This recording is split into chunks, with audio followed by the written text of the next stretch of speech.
আপোনাৰ ঘৰ ইয়াত? মোৰ ঘৰ ইয়াতে বাজাৰৰ পিছফালে মোৰ ঘৰটো।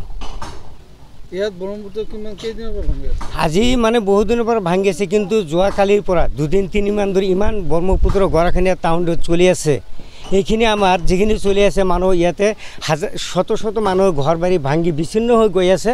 মানুহ ৰাস্তাত আজি থাকিবলৈ ঠাই নাই, ক'ত থাকিব? এই ঘৰবিলাক ভাঙি ক'ত লৈ যাব? পইচা পাতি নাই, খাবলৈ খোৱা বস্তু নাই, বৰষুণত ভিজি ভিজি ৰাস্তাত। এইক্ষেত্ৰে ৰাইজ ৰাতি 12টালৈকে মই ইয়াতে ঘূৰি ফুৰিছোঁ, দেখিছোঁ মানুহ ৰাস্তাত ভিকাৰীৰ দৰে কান্দি চিঞৰি চিঞৰি সৰু সৰু ল'ৰা বাচ্চাবিলাকক ৰাস্তাত নাখাই পৰি আছে। আজিলৈকে এতিয়ালৈকে আমাৰ বিধায়ক, স্থানীয় বিধায়ক অজত আলী চৌধুৰী ডাঙৰীয়া, এই আনকি আমাৰ MP যাক আমি 10 লাখ ভোটত জিকাইছোঁ, এতিয়ালৈকে তেওঁ অহা নাই।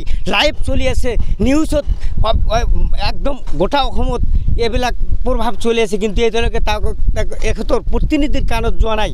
আমাৰ হাজাৰ হাজাৰ মানুহ ইয়াত চিঞৰ বাখৰ কৰি আছে। আজিলৈকে মোৰ এটা ঘৰ ল'বলৈ ক'ত নামাব ভাড়া মাটি পোৱা নাই, এখেতে কান্দি আছে। কিন্তু এতিয়ালৈকে কোনো প্ৰতিনিধি, কোনো চৰকাৰৰ পৰা, কোনো বিভাগীয় বিভাগীয় কৰ্তৃপক্ষৰ পৰা এটা মানুহ চাবলৈ এতিয়ালৈকে অহা নাই, প্ৰশাসনৰ পৰা অহা নাই, আমাৰ DC মহোদয় এতিয়ালৈকে অহা নাই। এখেতৰ কাণত সেইখিনি গৈছে না নাই নাজানো। কেইদিনৰ পৰা 3 দিনৰ পৰা মানে ইমান ভাঙি আছে, ৰাতি দিনে ভাঙি আছে। মানুহ এতিয়া ক'ত যাব নাযাব হাহাকাৰ, নচৰা হৈ গৈছে। এতিয়ালৈকে আপোনাৰ কমচে কম 100 অধিক মানে পৰিয়ালৰ ঘৰ এই 2 দিনৰ ভিতৰত ভাঙি গ'ল।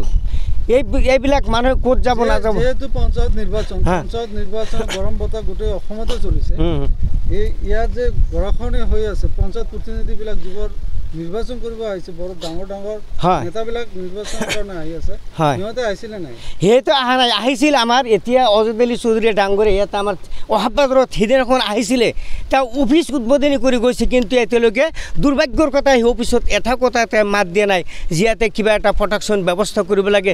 আমাৰ ইয়াতে অঞ্চলৰ মানুহক কোনো তাক কোৱা নাই যে আমাক এইখিনি অৱস্থা, আমাৰ দলৰ মানে যিবিলাক অৱস্থা আমি মানে প্ৰতিনিধি চালে ভয় পাওঁ, কিন্তু আমাৰ ঘৰ বাৰী ভাঙি গৈ আছে। আমাৰ ল'ৰা ছোৱালীৰ ভৱিষ্যতৰ প্ৰজন্ম যে আমাৰ এইবিলাক একদম ধ্বংস হৈ গৈছে, নিস্তাৰমত গৈ আছে, সেইবিলাক আমাৰ চিন্তা নাই। এতিয়া ইলেকশ্যন আহিছে, আমালোকে ইলেকশ্যনৰ পাছত ঘূৰি আছোঁ। নেতাসকলে অকল ভোট বিচাৰিছে, কিন্তু গৰাখহনীয়াৰ কথা কোৱা নাই। নাই, নেতাসকলে ভোট বিচাৰি আছে, কিন্তু আমাৰ গৰাখহনীয়া দুখীয়া ৰাইজৰ কথা একো চিন্তা কৰা নাই, ভাবা নাই। এইটো অকল ভোটটোৱে লাগে, একো নালাগে আৰু। এতিয়া আমি কৈছোঁ, সেই আমাৰ বিধায়ক মহোদয়ক আমি অনুৰোধ জনাইছোঁ, আমাৰ MP মহোদয়ক আমি অনুৰোধ জনাইছোঁ, কাকতি মিনতি কৰিছোঁ, তাক ভৰি ধৰি কৈছোঁ, আপোনালোকে অকণমান এই ৰাইজৰ ফালে অকণমান চাওক, আপোনালোকে পইচা পাতি নিদিলে আপুনি অকণমান আহি চাওক।